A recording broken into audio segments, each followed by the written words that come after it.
Hey you guys, it's Peter, and I'm back. Of course I'm back. I'm not going anywhere. Beast! Peekaboo, I see you because I'm YouTube famous now. Available Sunday, the 25th, 2024. My and my husband's 16th anniversary together, 13 years married. Beast! And the album, Dad, Shimmy, Shimmy, Av. Going to the chapel and I'm gonna get married. Rock on, gold dust woman. Beast! How are you guys doing today? Happy Thursday. Well, let me just tell you, first of all, I have lots of things to talk about in this video today, okay? We're going to talk about Jaclyn Hill, James Charles, and many other people being in big, big trouble, okay? Big trouble. And I actually have some inside knowledge. I have a source that I spoke to about this very, very serious, troubling information that just came out, which I actually reported on in a video like 4 days ago. But today I woke up and like 3 or 4 people texted it to me, and then a couple other people DM'd it to me, and I was like, oh, this is interesting that people are just now talking about it. I talked about it in a video like 3 or 4 days ago. I just kind of like briefly mentioned it and said I might make a whole video about it. I'm not making a whole video about it. This whole video is not dedicated to James Charles and Jaclyn Hill. Actually, I'm going to tell that story, and then I'm going to get into a Q&A, because I put up some Q&A questions up on my Instagram last night. Y'all asked me some good questions. Y'all asked me some good questions, okay? So we're going to get into that Q&A here in just a little bit, but first I want to talk about the James Charles, Jaclyn Hill being in a lot of trouble, as well as maybe some commentary channels, some craft community channels, some candle review companies. I don't know, but there might be some people out there that are in trouble, but I'll tell you who I know is not in trouble. I ain't in trouble this time, okay? I am worried, not one bit. And I've actually talked to some inside sources about this situation, so we're going to get to that in just a second. But while I'm putting my lip gloss on, I thought that I would just inform you that I know that it looks like I am sitting on my bed in Indianapolis, Indiana, and actually I am, but it's not Thursday, it's Wednesday, and I'm pre-filming this video because while you are watching this, I am currently with my husband in Las Vegas, Nevada. Beast! So tell me what you want, what you really, really want. I'm pre-filming this video because we are leaving for Las Vegas on Thursday morning.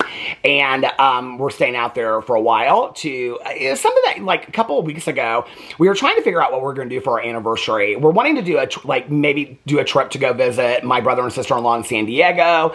We have some kind of other trips that are kind of up in arms, or up in arms, up in that, that's not the word I was looking for, up in the air at this point.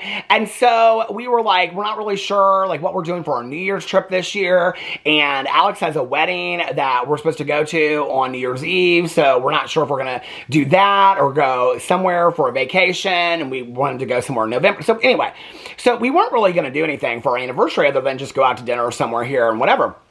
And so last year, we haven't been to Las Vegas for our anniversary. It's been 3 or 4 years at this point. We used to go every single year. Well, when we first got together and then when we first got married, we would go, well, after we got married, we started going to Vegas every year after our anniversary because we got married at the Cosmopolitan in Vegas.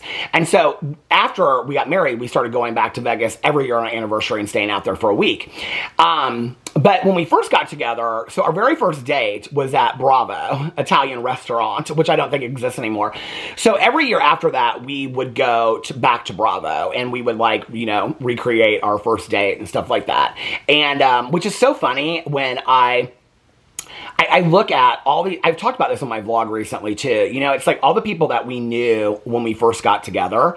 I mean, we were friends with probably, I don't know, had a tight group of like 20 people and couples and stuff like that. And we have so many friends of ours, sadly, that got divorced, we went to their weddings and they've been since divorced and remarried 2 and 3 times and, you know, on and on and on. There's actually only one other couple that we're really good friends with. I mean, other than our friends Melissa and Jason, but we met them like right before we got married. There's really only one couple from way back in the day when we first met that are still together today. And they were actually they were in our wedding and at our wedding, and then he proposed to her the day after our wedding. It was such a fun day. So the day after our wedding, Alex and I were like at the pool. We went to separate pools and all of our friends that were out there.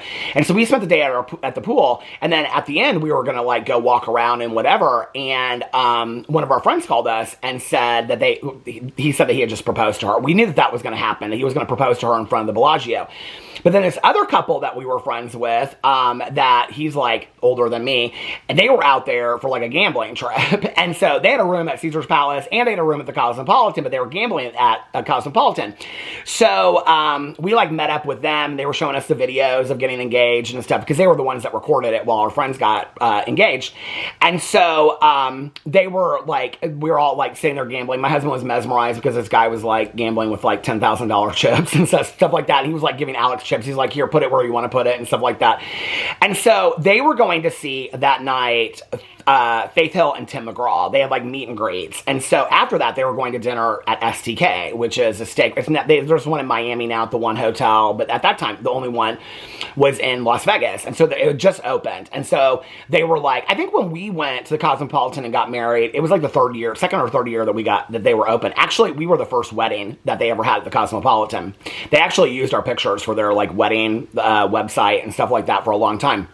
So, but anyway, so this couple that like we had like just met, that we knew, this older couple, they were like, come to STK with us tonight, blah, blah, blah, and all this kind of stuff. They're comping our dinner and all, because we're gambling so much here and whatever. So we ended up going out to dinner with them, and I got to be really good friends with his girlfriend, who she had like grown up and next to where Loretta Lynn grew up, and we ended up talking. Anyway, so that was just such a fun day, and I'll never forget that. But yeah, so they're the only other couple that's still together besides us after all these years. They like met and started dating. Alex knew her from college. They met and started dating the same summer that Alex and I they met and started dating the summer after we started, because we started dating August 25th of 2008.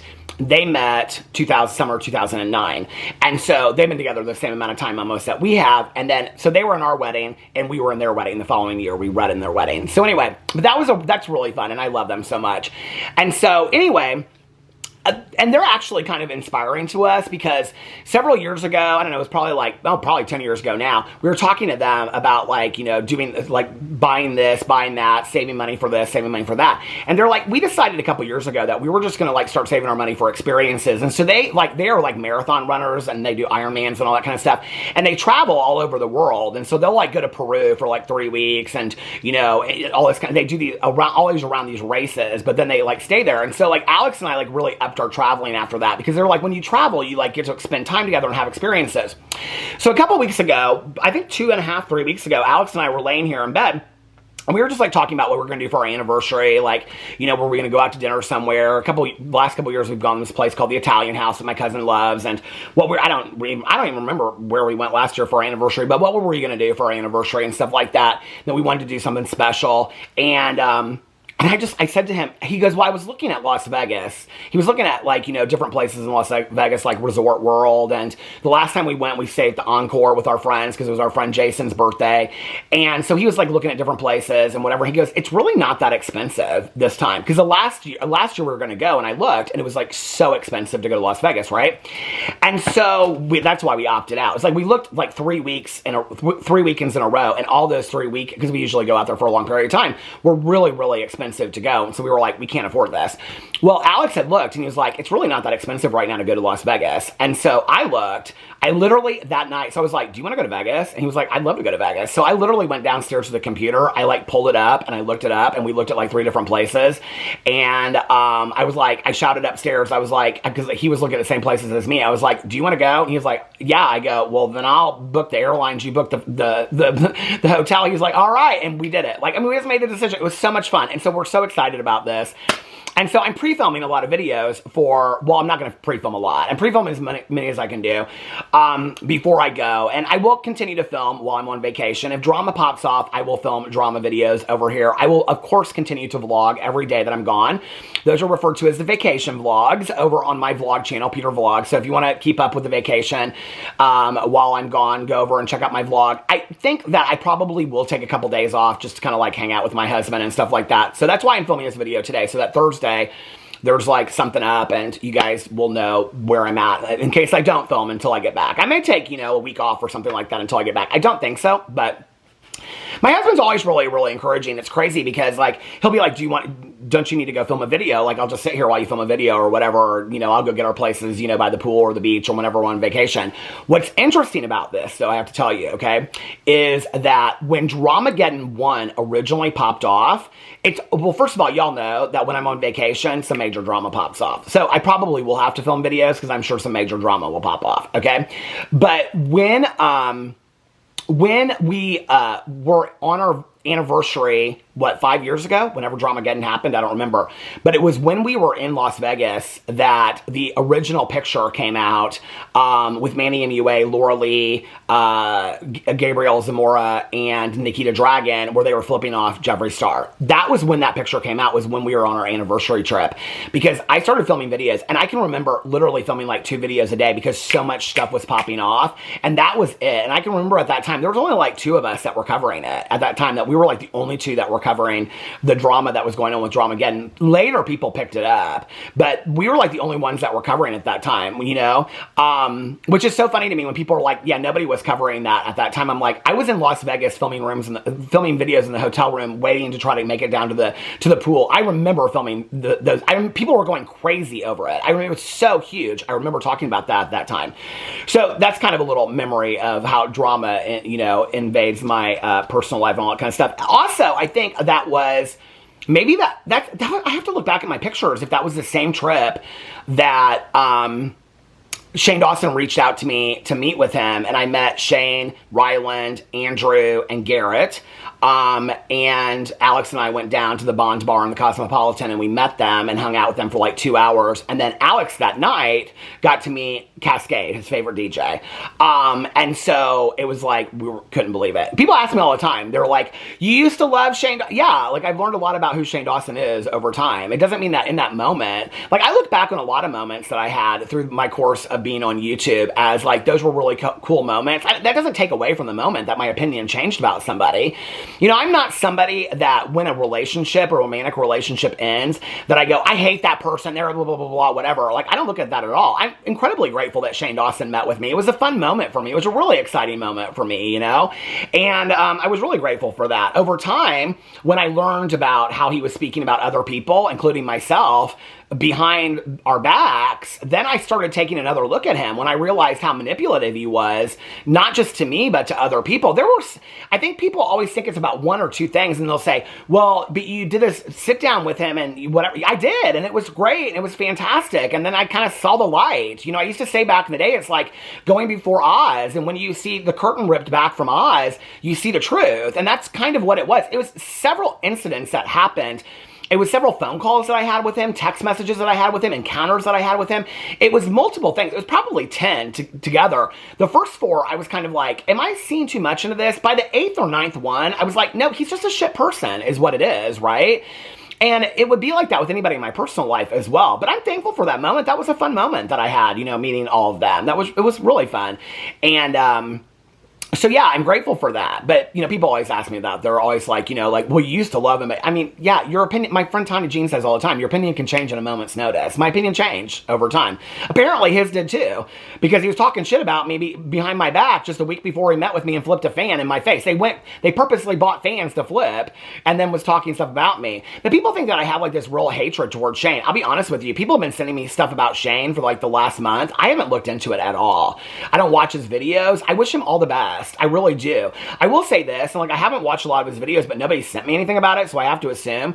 I think it's impressive. I think people expected that they were going to show their kids a lot on videos, and I think it's great that they're not, and I think that that's impressive. I don't watch his podcast or anything like that unless people point out that there's something that I need to watch on there because he says something about this or whatever. But I haven't done that in quite some time. I'm really, to be honest with you, not that interested. Maybe I'll go back and I'll look at some of that, but I wish Shane Dawson and Ryland all the best. I really do. And Garrett and Andrew, and they were very, very nice to me when I met them. Garrett was hilarious, you know. He was going back and forth between Starbucks because he was trying to give this guy his number and he was nervous about it. It was, you know, it was a nice meeting. I think there's this misconception that I have this huge hatred for the people that I cover over here. And I've said this recently in my videos. I think that's a very simple response, you know. My response to anybody in life is a formed opinion based on what I have seen and what's been shown to me. I meet somebody where they're at, but I don't hate any of these people. I don't hate anybody. I live a life of recovery. Hate and anger and resentment is something for me that damages my soul. I don't want that for myself. I don't want that for anybody else. I wish all of these people the best of luck.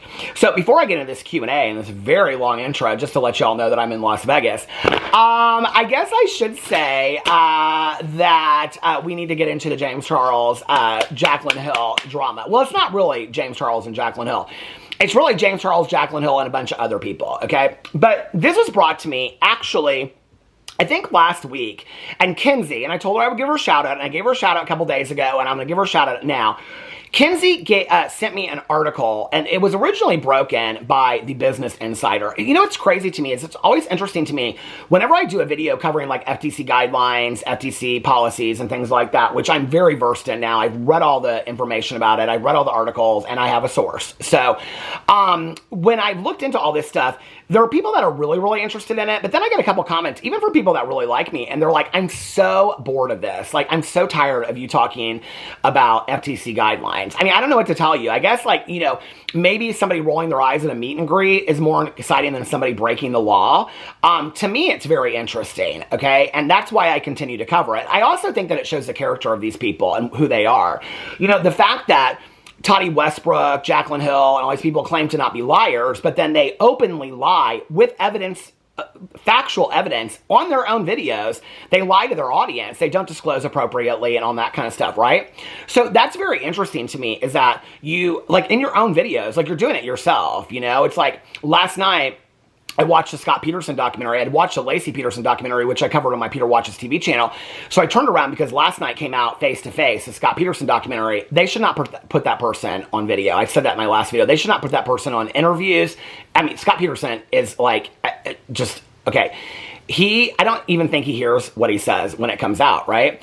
And so it's interesting because I was like taking notes as I was watching it, and he like constantly is saying, well, they thought this and the police did that. I'm like, yeah, based on your own words, Scott. Like, if the interview that you did with Diane Sawyer was so self-incriminating, right? And so it's like these people get upset because because people will say these things to Toddy or Jaclyn or James or whatever. I'm like, you self-incriminated yourself by not disclosing in your own video. That is, by definition, not being honest, lying to your audience. You know what I mean? And so I think it's really interesting. But I started getting sent this a lot today. I don't know why it's picking up traction today when it's been out there for 4 or 5 days. I think it's interesting. I didn't really make the follow-up video because I thought so many people would be bored of it. But what it is, and there's like TikToks that are going up, they're getting hundreds of thousands of views and things like that. But what it is that the FTC has come out, and they have said that they are going to, hold on just a second. The FTC is coming after influencers and brands that buy fake followers. This is one TikTok person. And these are the same things that it said in the Business Insider article. The FTC has a new rule saying creators can't buy fake followers on accounts that use to make money. Well, that's actually not true. It's not a new rule. It is a rule that they are clarifying and enforcing is what they are doing. So what the rule is that for people that have bought fake followers and fake views on videos, and they've used different apps to do that, whether it's on Instagram, TikTok, YouTube, anywhere, okay? On a post, on a video, subscribers, followers, whatever, across the board, that they are painting an inaccurate picture of that doesn't represent them authentically of who they are as an influencer. And these are people that are doing affiliate codes, doing sponsorships, selling items, so they are an influencer. Well, when you're an influencer, you have to be an authentic representation. Not only that, because if you're selling things to people, the fact that you have such a following gives you some sorts of power, right? So for that reason is one of the reasons, because people are more apt to buy something from somebody that has a huger following than somebody that has a lesser following. That's one of the reasons why they're doing it. The second reason they're doing it is because sponsorships, and I've actually noticed this for years and years and years, and I think it's really interesting.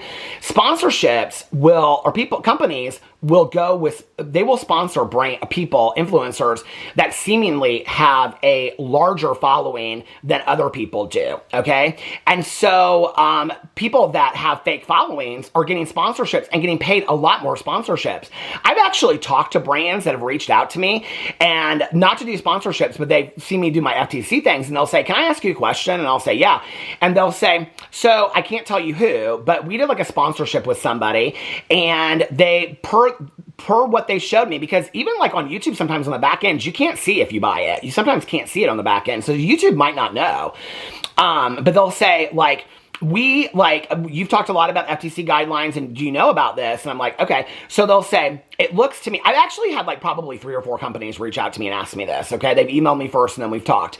And they'll say, we paid so-and-so such amount of money. They will never tell me who it is. They will never tell me about the amount of money. But they'll say is the price was per their views and their subscribers.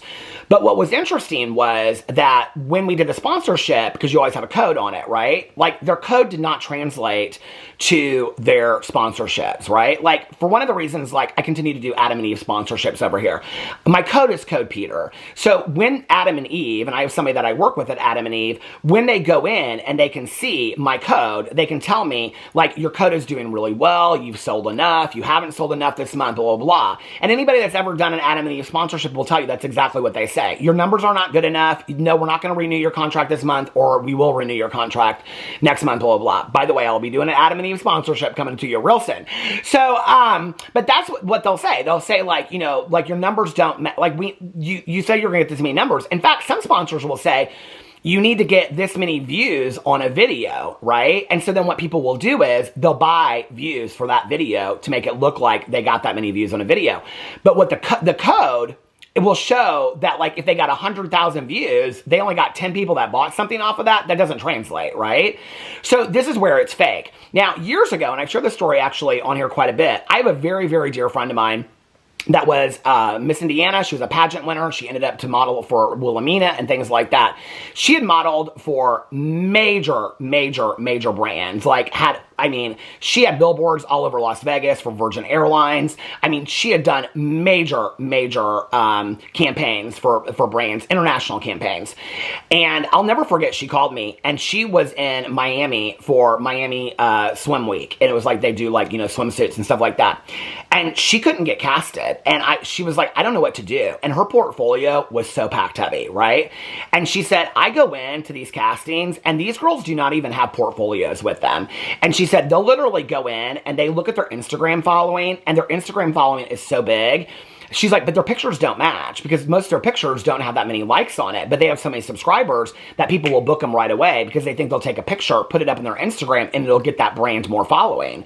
She goes, but all these girls have told me that they bought their following. And I can remember when she asked me this, I've actually talked about this quite a bit on videos, and she said, you know, like, I already know that they're fine. She's like, what do I do? And I told her what my dad had said to me years ago. You know, once you give your integrity away, you can never get it back. I said, don't ever, you know? Well, she didn't. She didn't buy followers. She stuck to her story. She told her authentic story. She has stuck to her guns. And, you know, after several years this year, she went back and she modeled in several shows for Miami Swim Week, you know? And I've always said from day one over here, this is why I am not worried about it. I'm not at all, okay?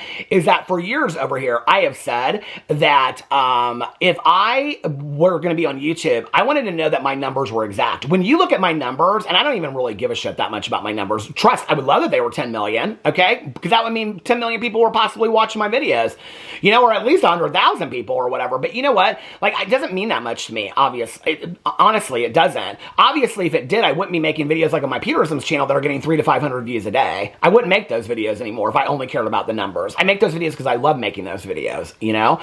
But I've always said that when I looked at that number, I wanted to know that that number was accurate, that that number was real. Have I known people through the years that have bought bought subscribers and views? Yeah, they're pretty honest about it if you want to know the truth. There's a lot of people that will lie to your face about it, but there are many people that will be like, of course I bought views for this video. I mean, it's pretty rampant in the industry. So there's a lot of people that need to watch out for it. But Jaclyn Hill, when I started looking at her Instagram years ago, or a year and a half ago, and what I noticed was when you went through, all the Instagram profiles were fake. I mean, it was like, she limits now how many you can see, but I would go into them, and it was like they would have one following and no posts and a name you couldn't pronounce. I did whole videos about this. Well, recently when I went over and I started looking at James Charles, because I was like, all these people are being really hit hard by their connection to Colleen Ballinger and James Charles. But James Charles isn't, I mean, Colleen Ballinger, like, her views are bad on her channel right now. She's taken a major hit over the allegations from last year. And all this time I keep on saying, like, James Charles has this thriving career, James Charles has this thriving career and all this kind of stuff. But when you look, and I started looking, I mean, you can't obviously look at the subscribers on YouTube, but when you look at the comments, there's a lot of bot comments. Not bot, but bot, B-O-T. There's a lot of repetitive comments, not just on his YouTube videos, not just on his TikToks, but on his Instagram posts as well. Well, bot comments is probably means he's putting them on there, you know, that he's buying some service that comes through and you just put in like 5 words and you just replicate those words. I mean, it's very obvious. I've seen it on a lot of different people's YouTube channels, you know. Well, then when I started looking into his Instagram account, he limits the number of subscribers, so you can only see so many of his followers, but it'll show you his newest followers. When you go in there and you look, there will be like every 4th or 5th one is like a real person, but like the 4 in between there, their name makes no sense. Some of them don't even have profile pictures. They don't have any posts on their Instagram, and they have no followers, and they follow like 50 people. Like literally, it's like 4 out of the 5 people over there.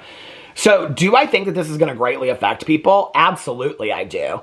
I mean, I have noticed this for years. You know, I've mentioned this in videos for a long time, you know, that, and there's a lot of people in the commentary community that I think need to be very, very worried about this as well, you know, and I haven't called you out by name, but I mean, there's a lot of people, there's several people in lots of different communities that do this on a regular basis, you know. What's so funny is that for years and years and years, I was called out for, like, people would say, oh, Peter's buying some. I was like, why would you ever do that? It's ridiculous. I don't know if it's like a youth thing or something, but like and I don't know that I would have felt differently in my youth, maybe, but as I've gotten older, it's like, that shit doesn't really matter to you how many likes you get on a picture. You don't really care that much about it, you know what I mean? Unless I'm using it for evidence to show somebody's relevancy, I don't personally care about it, you know? Especially when I'm posting a picture of my dog and it's getting more likes than some other people's pictures, you know? It's all flawed. The whole system is flawed.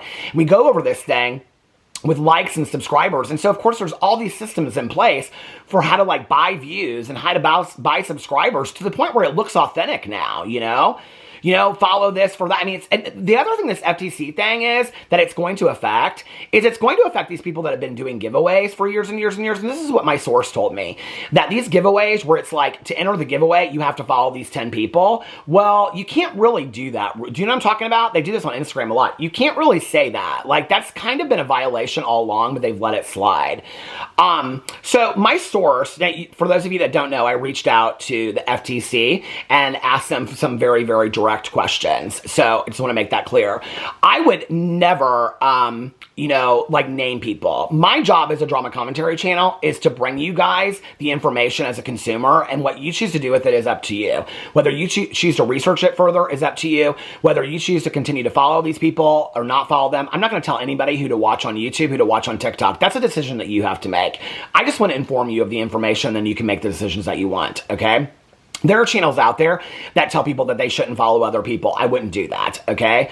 And so you got to follow who you got to follow. You got to make up your mind about that, right? But I will say this, that the source that I have has informed me that they do have a list, and the list is pretty astronomical in size. It's like 500 to 1,000 people that they have received numerous tips about, that are influencers, top influencers, that, I mean, in many different communities, okay? Not just the beauty influencer community, in many different communities that have been not only buying subscribers, followers, and views, but have also not been disclosing sponsorships and affiliate links. So for the last 2 years when I've been talking about this, and people have gotten on my videos and said, if it's such a big deal, why hasn't the FTC done anything about it? They're getting ready to. This is a government organization. There's a lot that goes into play about this, and when it was kind of explained to me about where they have to do their research and what has to go into all this is going to stop in just a second. Hold on. But anyway, when this was all explained to me about what goes into this, and, you know, first it's that anonymous reporting. It's not like, I mean, it's not like these government officials, like, out of the top of their head, it's like, oh, Jaclyn Hill. So they, you know, rely on consumers reporting these things to them, or they rely on different organizations like Amazon reporting things to them, because really, it's about the bigger fish. They're not really coming for the Jaclyn Hills, they're coming for the Amazons. They're coming for those companies. Well, when Amazon started putting these codes into place was when the FTC, I wondered why I was getting these emails from Amazon covering their ass left and right. Okay, this should have been a clear message to any influencer out there.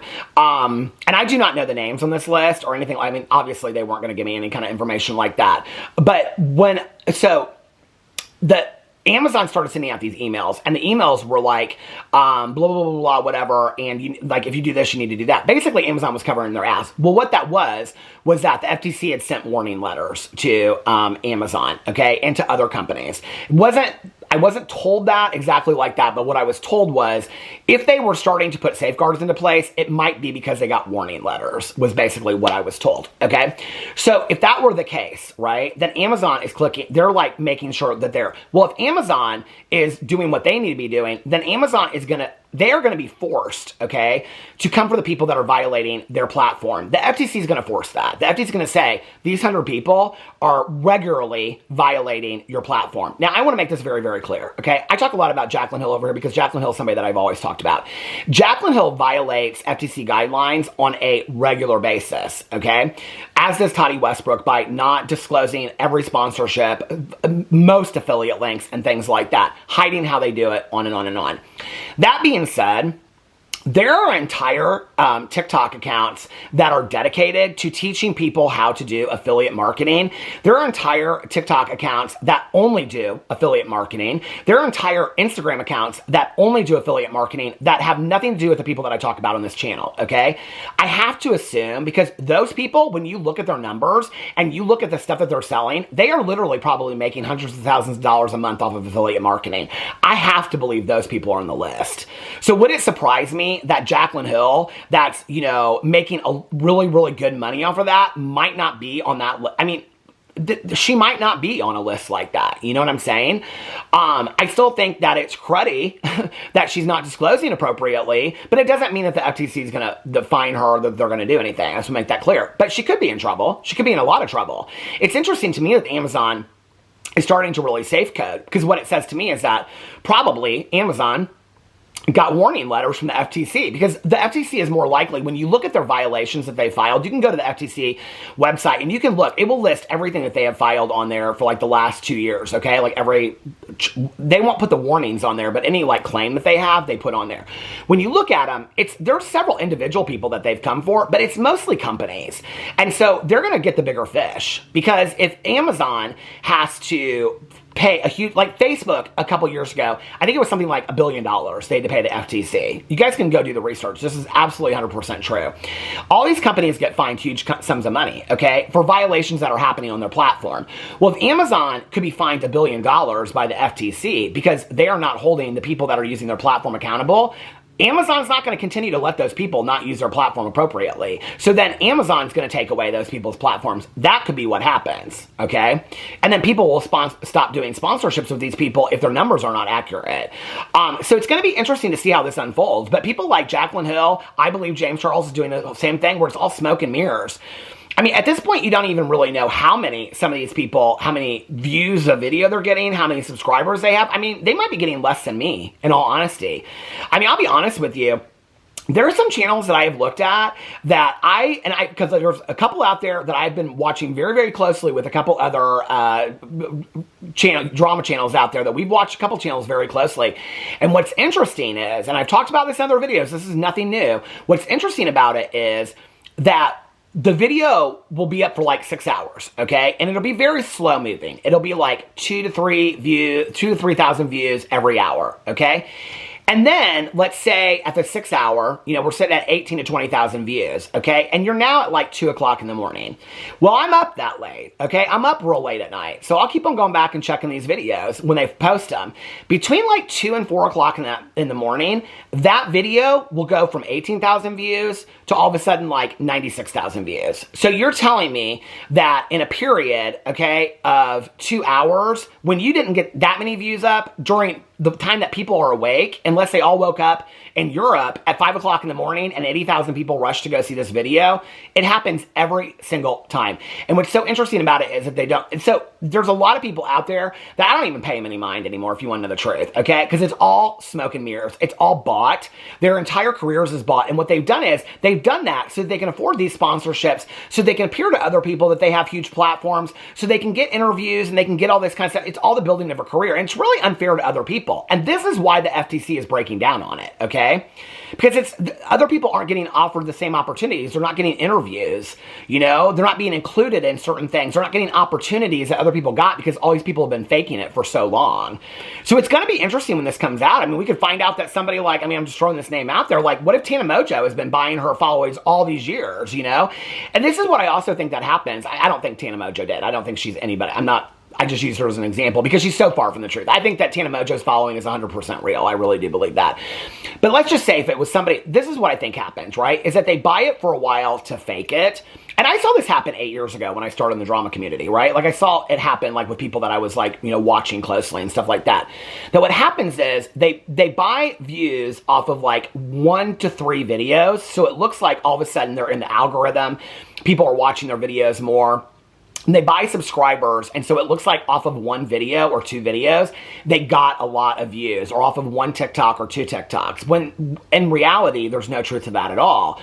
But then people start watching them, and they go, oh, and so then people really do start watching them and subscribing. It ups them in the algorithm, and so it's a trick way to cheat the system. And that's what's been happening for years and years and years. I think it's fantastic the FTC is going to do this. I think it's going to show who the real fakes are, is what I really think, and who the real fakes aren't. So it's going to be really interesting to see how this all unfolds.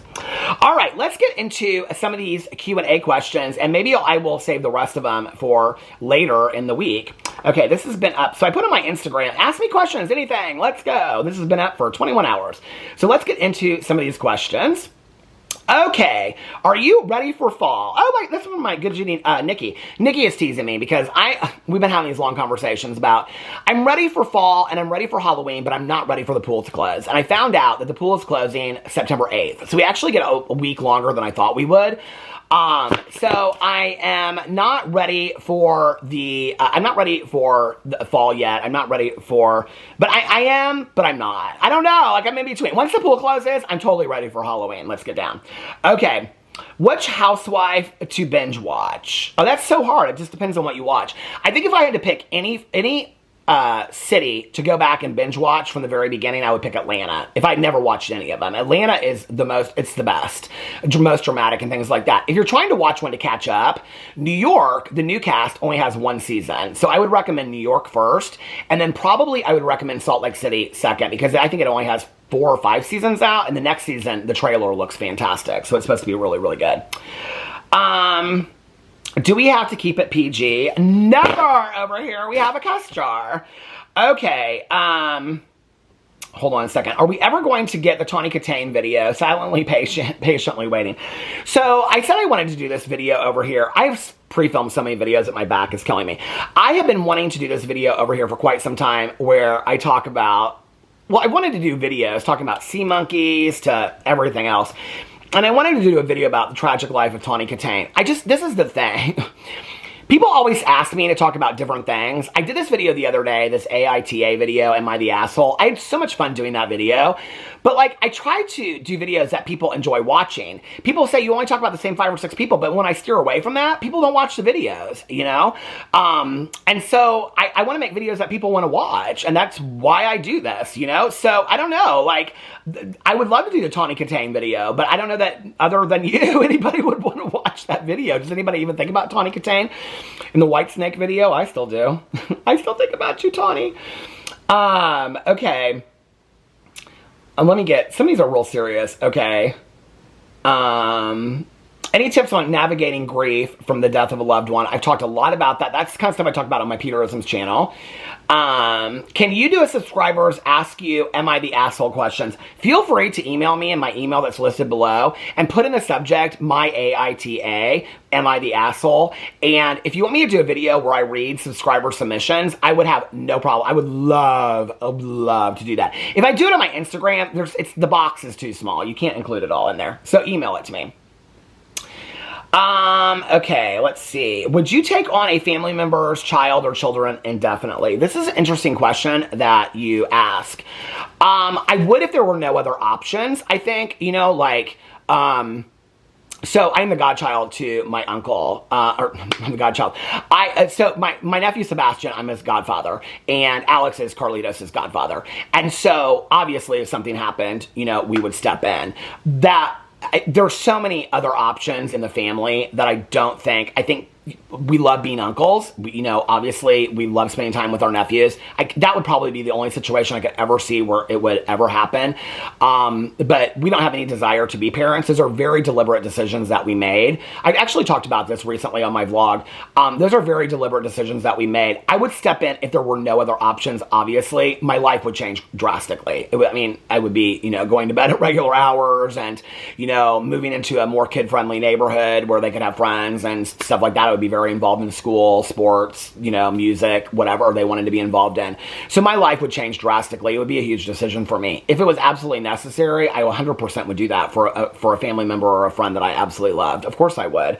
And I think it's a huge obligation and responsibility when people do that. And I think it's very similar to, well, I just think I think it's so honorable when people do that. And, you know, and not every situation, of course, is, you know, picture perfect. I've had a lot of friends of mine that have been in those situations where they were the child and it's like it turned out, you know, horribly. So I think that those are decisions that have to be discussed and put into place and are very, very important. You know what I mean?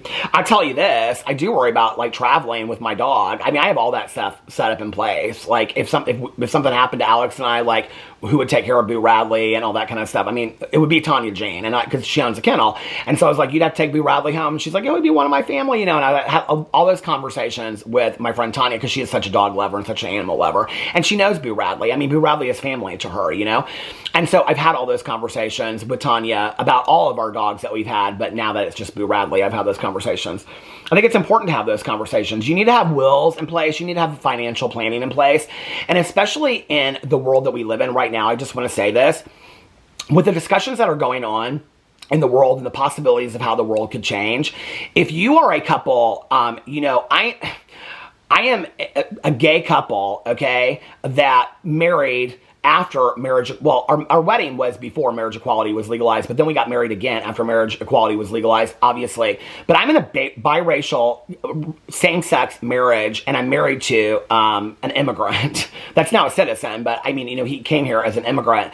And it's very, very scary to me. I have a lot of friends of mine that are in, you know, interracial relationships and things like that. And I don't know if people aren't really listening to what's going on in this world right now, but, you know, be really, really sure that you're getting, like, maybe check into marriages in safe states. Make sure that you have legal plans in place, and you know that you have power of attorneys put in place, and that financial planning and all that stuff. We live in a legal world, okay? So if marriages are, you know, taken away, at least have the legal things in place. I don't ever want to be in a position where my husband is not allowed to visit me in the hospital. We could really, to be honest with you, each of us make our own money. We could give a shit about the money, okay? Both of our names are on the house, those kinds of things. It doesn't really matter.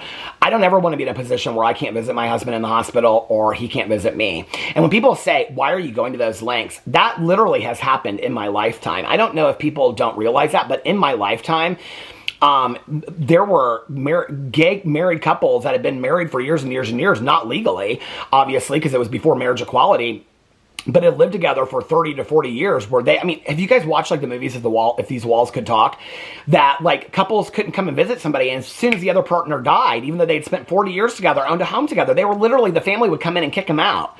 You know, these things happen. We're seeing a return to how things used to be. It's very, very scary for me. You know what I mean? So we always have those conversations about what would happen in this situation, what would happen in that situation, and things like that. Favorite fall drink, apple cider or coffee, but I drink coffee all the time. Okay. Are you going to write another book? Because I love the first one. Well, okay, I talk a lot about this on my vlog, but I am going to write another book. I have actually like 3 cozy mysteries outlined and 1 that I've started. My plan was to write a Christmas book, a recovery Christmas book, that was going to come out the day after Halloween, and then I was going to turn it into a movie. Okay. Now, I've talked a lot about this in several videos. That's not going to happen in that order this year. The book may come out this year. I don't know. I'm working on it slowly. But the movie will not happen because the movie... Well, the book is about a blizzard, okay? And then I was going to turn it into a cold freeze to film it in Indiana, but to get everybody that I want to get in it, at the same time, it's going to have to be filmed over a weekend, and it's going to have to be filmed there's a lot of planning that has to go into place, and I'm also self-funding the whole thing. So, that's still a dream that I'm going to have. I just don't know when it's going to happen now, so... That's still something that I'm looking forward to. But the cozy mysteries, I'm actually working on a cozy mystery right now, and I have 2 other ones that I've outlined. The battery stopped, and then I had to stand up to stretch my legs because this is getting so long, you guys. Okay. Not a question. A comment. Your rants, your stream of consciousness bring joy to us. Oh, I appreciate that so much. I haven't done a rant video in a while. Maybe I need to do a rant video. Let's see. Also, your opinion on the Blake Lively stuff. Oh, that's so interesting because I just did that video today over on my YouTube channel. Super curious. Why not a Bethany Frankel fan? I don't really know how to explain this. You know, it's interesting because, like, if you watch The Housewives...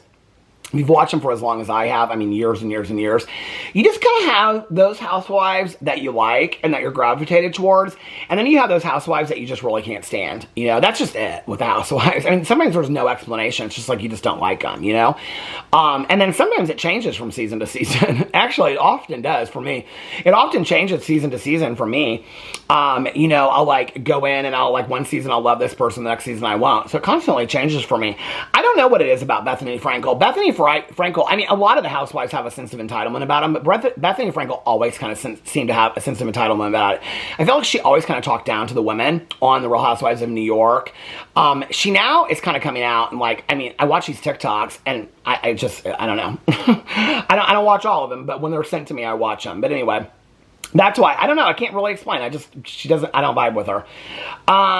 What is your easy meal? I don't know what to eat anymore. Well, my easy meal currently right now is Morningstar plant-based chicken nuggets and a microwavable container of Gouda and pepper tomato soup.